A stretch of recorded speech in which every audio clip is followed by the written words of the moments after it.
Greetings, and today I'll present this game that most people don't know it, or people might know it but not much. I'll present you all Sub Terrania for the Sega Genesis. This game right here, believe it or not, it is a hidden gem. Yup, not many people know it, and as a result, for those who doesn't know it, hidden gem stands for a game that they have reviews, but it was forgotten along the years and has been lost in video game history and deserves more in the preservation of video game history, because I treat every game should be treated as a piece of art, sincerely. Well, in my opinion, my friends, I don't know about you in the comments, but I will tell you what, this game is really awesome. It is a multi-directional shooter developed by a company called Zyrinx, I don't know how to pronounce it, and published by Scavenger. Released for Europe and America for the Sega Genesis. Obviously in Europe it's called Mega Drive.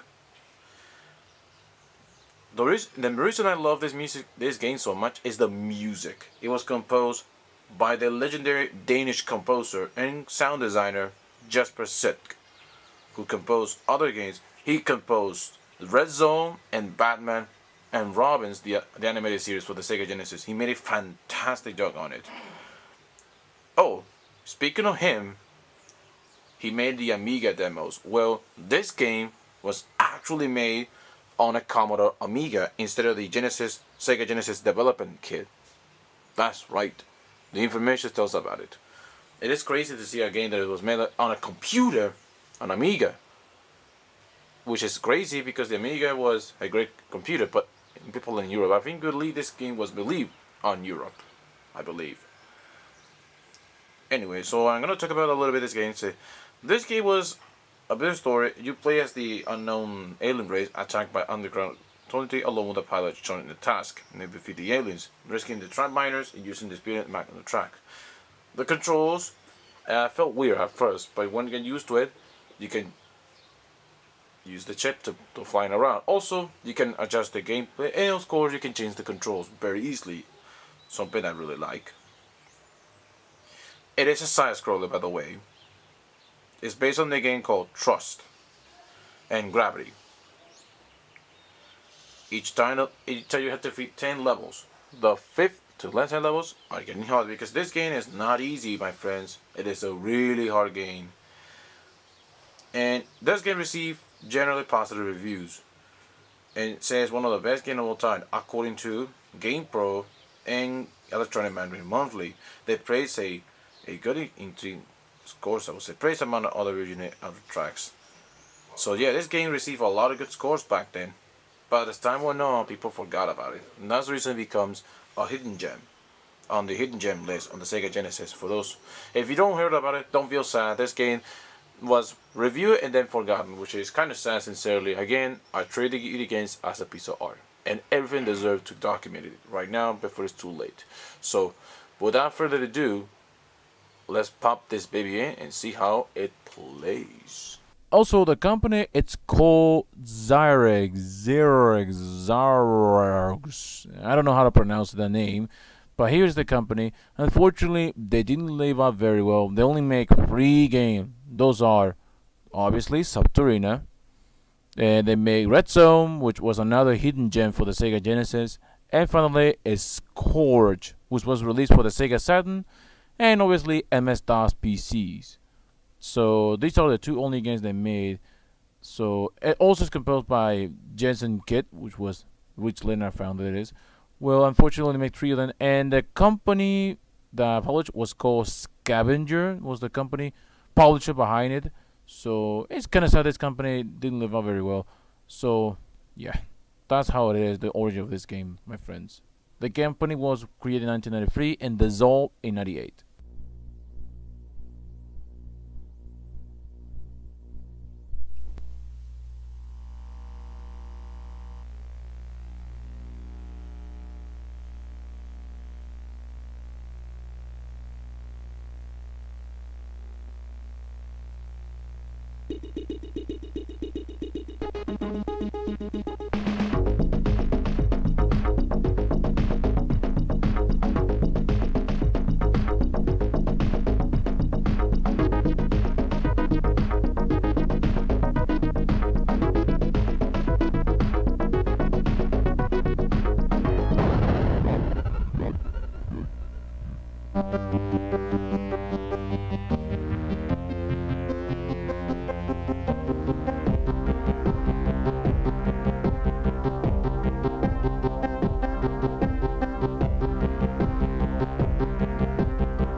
you enjoyed the episode of Sub Terrania. This is a great hidden gem for the Sega Genesis.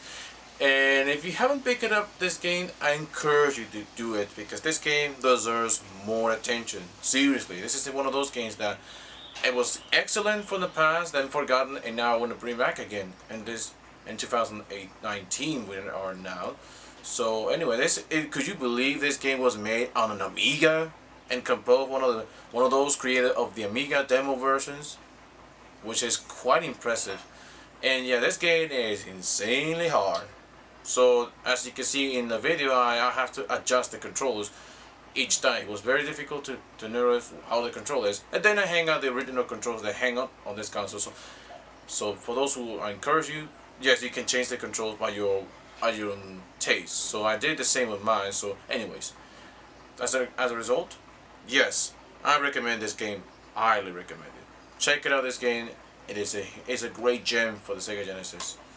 Well, that's it for this episode, my friends. I hope you find joy in this episode, and I will come back with more Sega Genesis stuff. And as a result, see you next time, my duties.